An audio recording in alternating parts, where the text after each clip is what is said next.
Welcome to Yachting International Radio. I am your host, Ria, and I am joined today by Jenny Matthews. How are you? Very well. How are you?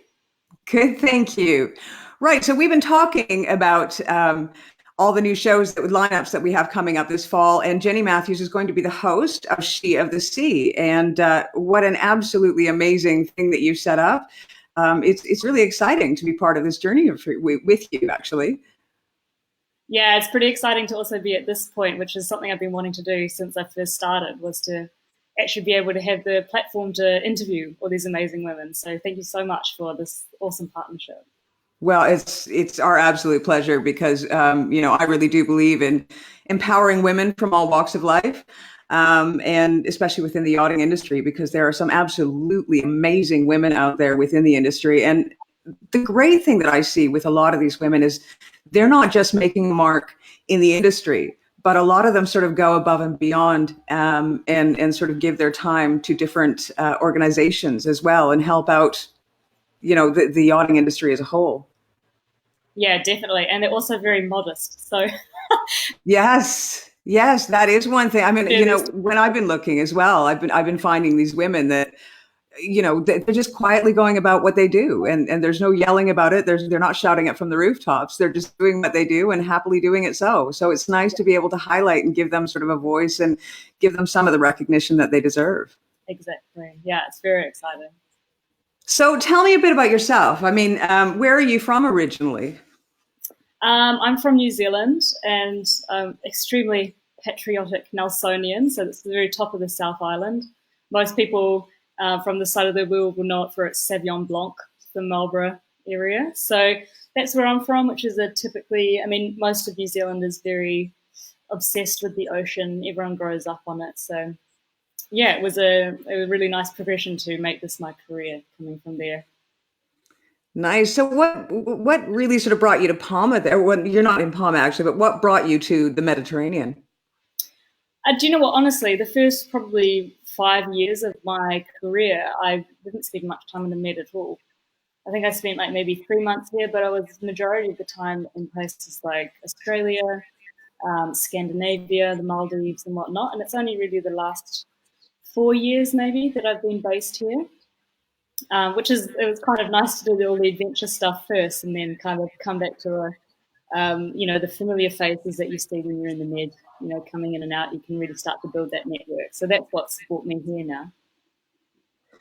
So what is your ultimate goal? I mean, I've had the pleasure of interviewing a lot of young yachties and older yachties as well, but um, it's funny the range of answers that I get when I ask that question, because I find that a lot of the younger yachties now coming into the game, they're looking for, they have this concept, oh, we're going to work maybe 5 years and then we're going to do something else. But this is your life, this is your passion and your career. Where do you want to end up in yachting?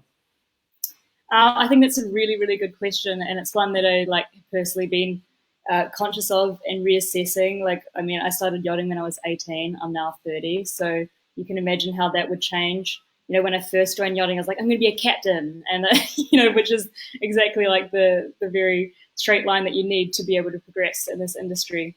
And I think maybe it changed a couple of years ago when I was actually able to distill what that actually meant for me on a personal level. And I'm sure a lot of people listening to this have heard of Simon Sinek and his books, Find Your Why. And I was really getting into that phase of really kind of trying to distill why I do things and what actually drew me to the industry and in the role. And that was really important to actually figure out the answer to that, like what is the ultimate goal.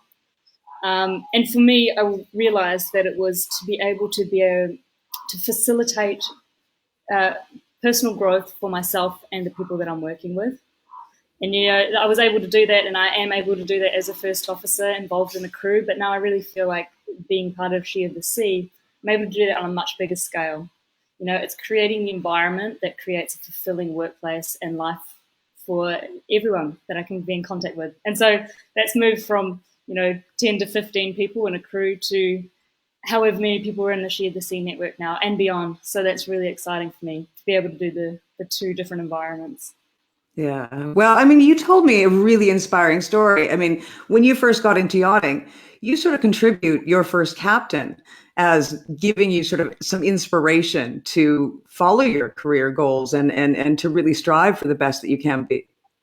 Yeah, well, it's funny. He was actually my neighbor.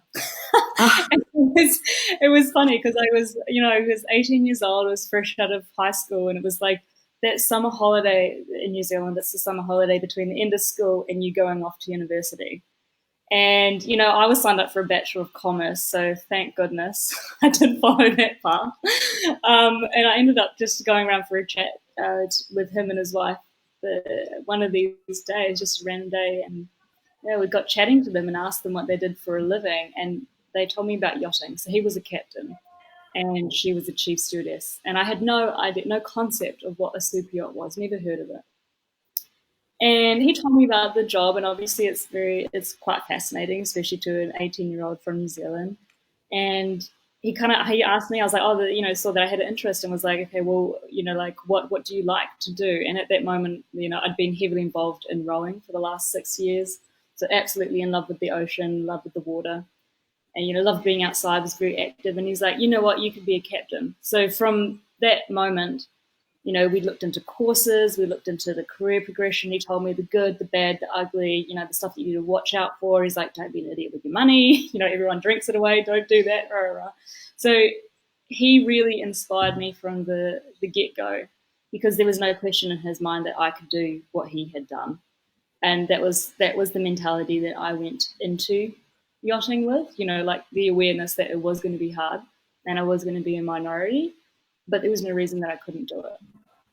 So I think that's we're in good stead. well, I think that's the thing. I mean, you know, it's not an easy industry to get into, period. We're not even talking, whether you're male or female. Just to actually get into the industry nowadays is very difficult. It's changed a lot in the last 20 years. Yeah, well, I mean, I came over to France when, I think Adrian was 19 at the time by then, and I could not find work as a deckhand. Obviously, I was very bullish and kind of like, I only want to work on deck. But it did get to the point where people were like, look, you're not going to find work on deck. You have to take a steward job. And so I took a stewardess job. It still took me a long time to find even there a stewardess job. And bear in mind, I went in with I know there are lots of fantastic courses, but I'd done the prep. I'd done a 3-month super yacht course that did everything from your day skipper to helicopter operations to firearms, and then I'd gone and done my dive master for 6 months. So I went in there pretty much prepared as you could be. But yeah, then I ended up getting a stewardess job, which was fantastic because I went in there saying I'll do the stewardessing, but I really want to be a deckhand. So please, when I finish my work, teach me as much as you can. And I think that a lot of the women that I'm coming into contact with are still in that situation where they can't get deck work straight off the bat, but you're able to kind of learn as well, even in that position. How difficult is it for women in the industry? And the reason I asked that question is because we are talking She of the Sea, and we are talking about supporting women that are in the industry. Is it easier as a man to have the goal of being a captain or a chief engineer or, the higher positions on a boat? Do men have actually more opportunities in general? I think that's a really, really interesting question. And I think it reminds me of a conversation that I had about wage gap. And I think you and I spoke about this earlier. And the reason I'm kind of segueing a little bit to that is that someone asked me if the wage gap existed in yachting. And from my experience, my answer to that was no. Bosun gets a bosun's wage, captain gets a captain's wage, rah, rah, rah. So it's all pretty standard. But what does exist, and this is not just females wanting to work on deck or engineering, it's the same for men wanting to work on the interior, is that the job opportunity, there is a balance, there is it's not quite even there. So yeah, I think that it is tougher for women to get, or to basically, whatever gender is not the norm, to get into that role. It is harder. Yeah. Yeah, I do see that because it is true. I mean, even though I'm a woman, I guess when you think about the interior, you automatically think that it's going to be a woman. And when you know, and I'm it might be my generation. I don't know. And I'm not telling you how old I am.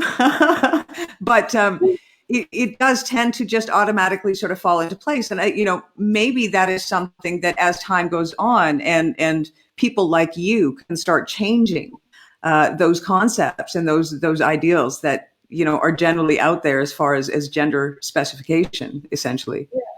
Well, it's a super interesting topic, and it is a little bit like going down the rabbit hole. And Yeah.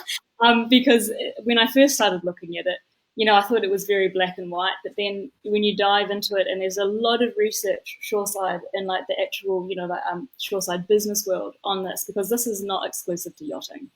This No. is everywhere. And it's not just women. It's male nurses. It's basically anything against the norm. And it's not just that people don't want to hire women. There's a whole lot more. Like there are internal biases that we as women also have. And one a shocking thing that I even noticed when I was really starting to research is that I'm surprised when I see a female captain. As a woman who works and wants to be a captain, I am surprised when I see it. So it's these things like expectation bias. There are so many internal things for men and women, but then there's also, it's not just that boats don't want to hire women. That's not the case at all.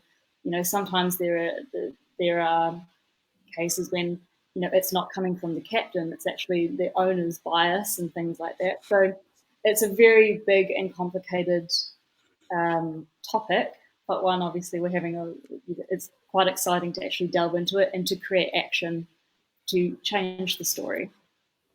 Well, and I guess it's fairly difficult because when you take a look at it, practically speaking, these yachts generally are somebody's floating home. So they have every right at the end of the day to choose hair color, to choose age, to, all those things that we would say in a normal business sense would be discriminatory.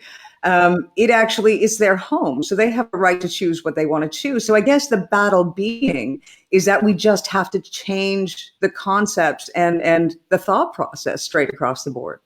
Yeah, it's a very, very unique environment. Yachting. Unique's a good word. Like when I want to tell my shoreside friends that you have to put a CV photo and then your dimensions on your CV, even it's bizarre to the rest of the world. But it's their prerogative. It's their vessel. They're paying you. They tell the captain who they want to have on board. I've heard stories of a woman who is an officer and going for a job, and the captain was a female.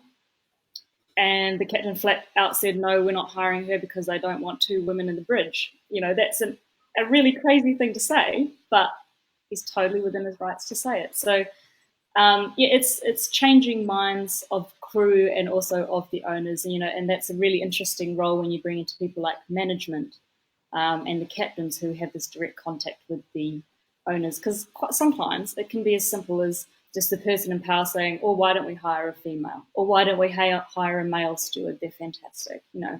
So there are definitely paths around it. Well, it's interesting because the other day I was watching, I'm usually on social media quite a bit, seeing what the trends are in the industry and what issues are having.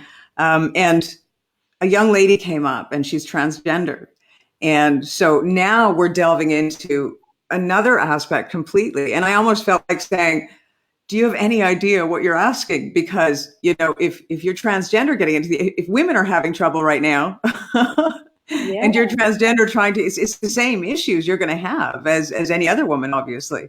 But I think we're in a day and age now where attitudes are having to change. We don't have a choice. We're allowed to express who we are. We're becoming freer in the idea that we can express our opinions and be our true selves. Yeah. And that's got to change any industry, straight across the board for everyone. I mean, not just women, but transgender and everyone in general. I think there's a really interesting conversation around critical mass, which is, when there's enough people talking and acting in a certain way that things actually change. And I feel like over the last 10 years, I say that yachting is usually about 10 to 15 years behind the rest of the world. because we're so small and we're in a very unique situation and everything. But when you look at what's happening in the rest of the world, there is so much talk about these really beautiful conversations about, authenticity, about being able to be who you are without fear and all this, like follow your passion, follow your dreams. And the world is really starting to change. And I think, yachting is like this big compared to many other Yeah. industries. And the people coming in are coming in from all walks of life. And you can really, I personally can feel the flavor of yachting changing.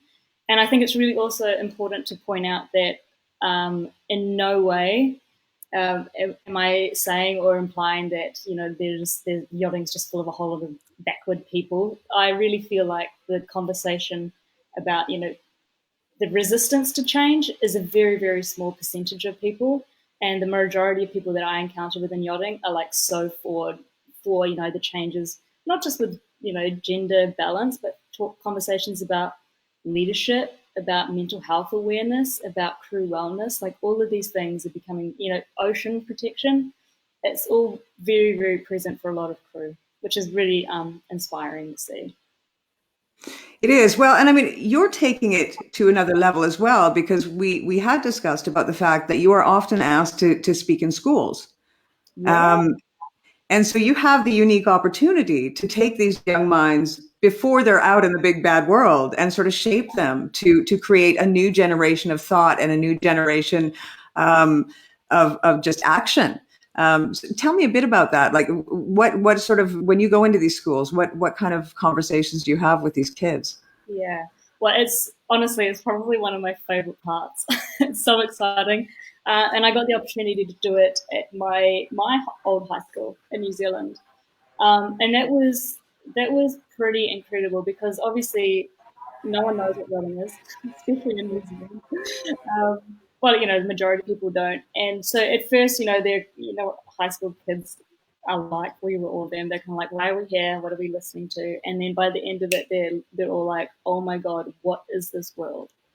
And, we're telling them about, you have to give them a clear view. It's bloody hard work. It's long hours. You're away from your family. You sacrifice X, Y, and Z. But if you want it, there is this incredible career. You can be the captain. You can be the engineer. You can be the stewardess. You can literally be whatever it is that you want to be within the industry.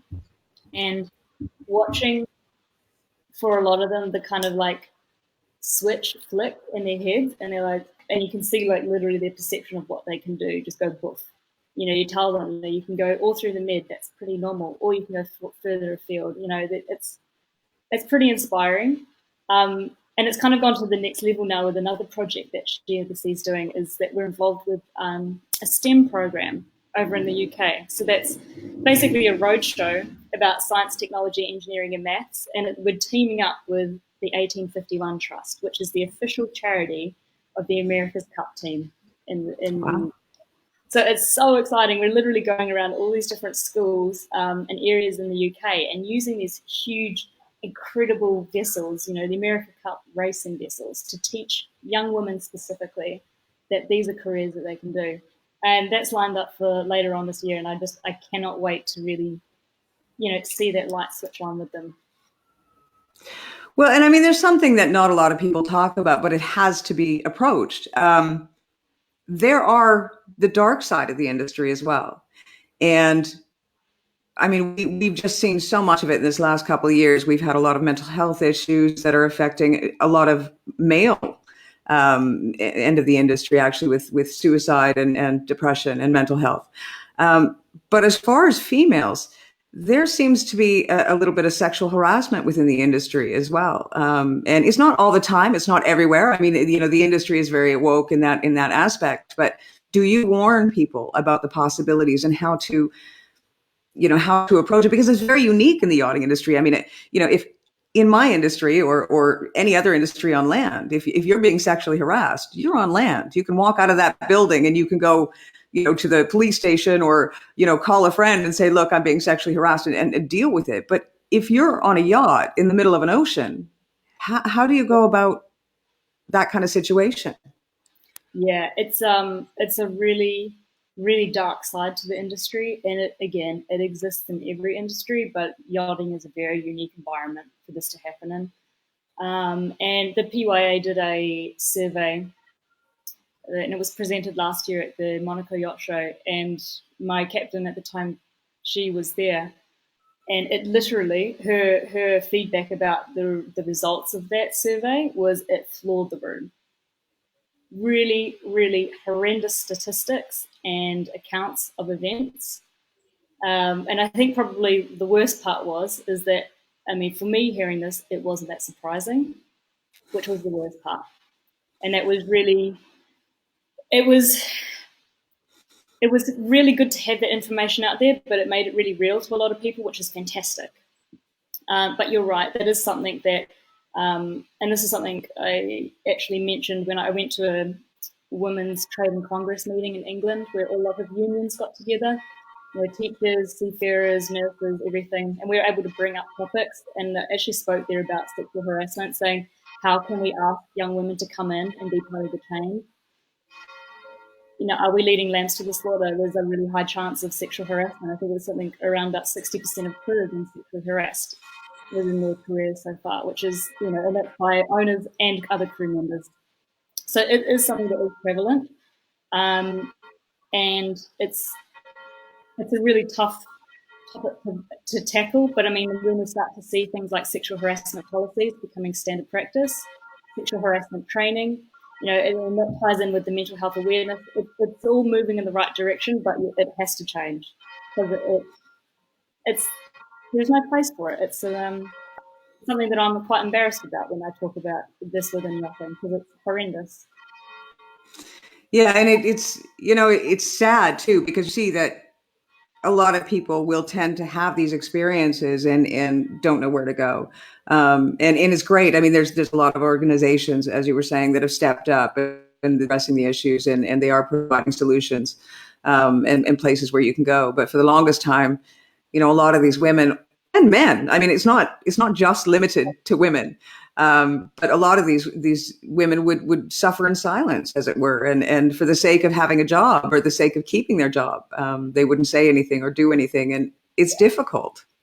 I think that's the real crux. Well, one of the cruxes of it is that they say that there's been a study that was put out that addressed the three main factors where sexual harassment breeds really heavily. And those three factors are they're male-dominated, they're extremely hierarchical, and that bad behavior is not addressed. Now, that applies to a lot of industries, but it could not be more specific to yachting. This is basically a floating 50 to 100-meter vessel where there's very few people really in power, and that goes down. And sometimes, if your harasser is actually someone in power, it's not just the fear of doing that and speaking out, it's the knowledge that your CV, which is your livelihood, and your last reference is always the most important one, is in the hands of powers that may or may not be where it's coming from. So it can be, that's not every situation, but when you look at the statistics that came out from that survey, it was often a very clear power imbalance between the harasser and the victim. So it's a very, very tricky situation to deal with within yachting. Do you find, though, that it's possibly changing? Because, I mean, traditionally, yachting used to be sort of an older man's playground, as it were. 20 years ago, it used to be, the Mediterranean and the Caribbean, and it was, older men surrounded by a bevy of beauties, as it were, and they would be in these beautiful locations, catching the sun, the sand, and the sea.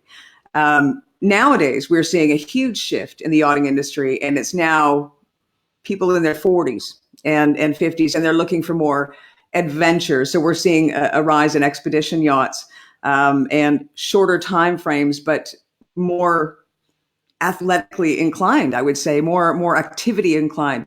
Do you think that shift in yachting is going to reflect in the way crew, specifically women, are being treated as the generation gap sort of closes? Well, that's a really interesting question. And it's one I've thought about a lot. And I think it's actually a really tricky one to answer because in my experience, I've I've worked with some and my peers, my officer peers, going through the trainings together and now seeing each other in our careers. They're some of the most like switched on, level-headed. They've got their priorities straight. They understand how they want to treat people and the cultures that they want to create on board. And I think that's really inspiring to see that new wave of young men and women coming through, holding leadership positions.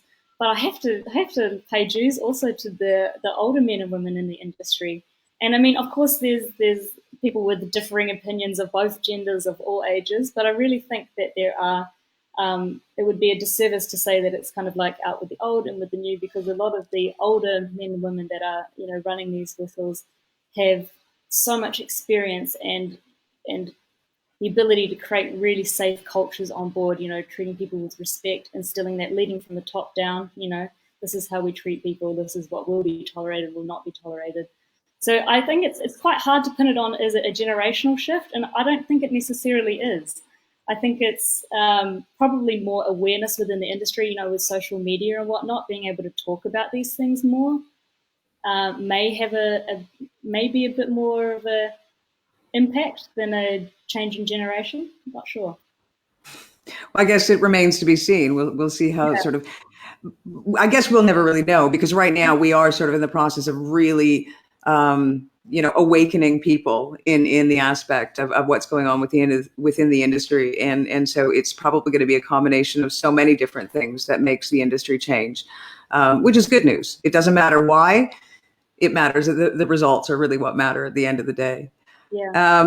With She of the Sea now, with the show that you're going to be doing here at Yachting International Radio, what can we expect to see? Yeah, super exciting. And like I said, this is something that when I started She of the Sea a year and a half ago, that I was like hell bent on doing. And I even did a few interviews myself, but obviously I'm not a digital sound engineer, and it kind of didn't really go much further than just having a conversation with a couple of amazing women. But there are some of the most inspiring women out there, and like I said, they're extremely modest. It's only through She of the Sea that I actually got to know them, and basically what I wanted to create with this show is what I wish that I had as an 18-year-old, and even as a 24-year-old, and as a 26-year-old going from my officers, is I wanted to hear the stories of the people that have been there and done what I've done and are now like really making change within the industry. So I'm just creating a space to sit down and have a chat with these women. And I'm lucky enough to now call some of them my really good friends and inspirations personally in my career. So I just want to share their stories because they've had a huge impact on me. And I want to be able to share that gift with as many people as possible. Well, and you have a website as well, do you not? Yeah. So I've got the website, sheofthesea.com, which is where I kind of already started on the track of this by having a page called the Who Is She page, where I would profile in the industry, their advice. So that's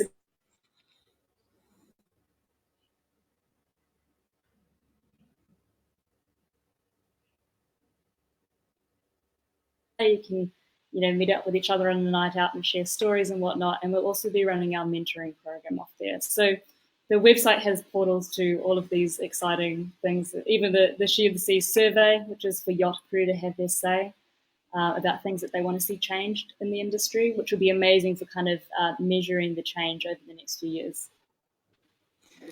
So that's exciting because we're going to have the chance to be introduced to these women personally. And I think it's going to create really some inspiration for a lot of women out there in the industry that are just getting started. And do you know what? Not just those that are just getting started, but as well those that are mid-career.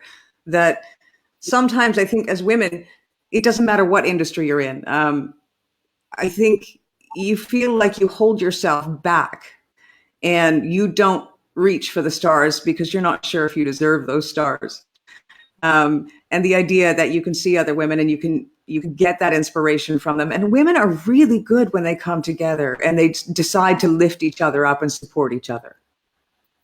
I have to say, like I said, I started this platform a year and a half ago, and I've had an amazing career so far, so much learning and different experiences and amazing men and women that I've engaged with. But the whole reason I started it was because I'd never ever worked with another woman on deck, and I'd barely even seen one.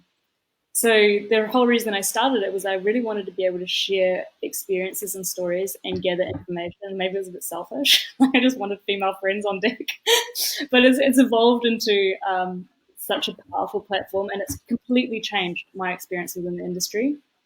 Like I personally feel inspired by these women, and I feel like there's beautiful solidarity with the men and women that support this. So I think it's a really beautiful thing to be able to share with men and women in the industry.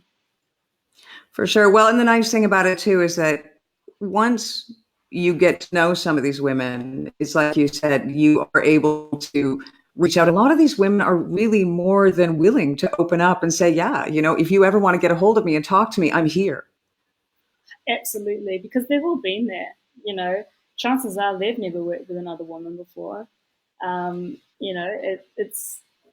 It's something that people really want to be part of the change, especially if you've already walked the path. Yeah, and a lot of them have said, I'm excited. So I think it's really nice to be able to bring that to those that are deckhands now or anywhere in their career.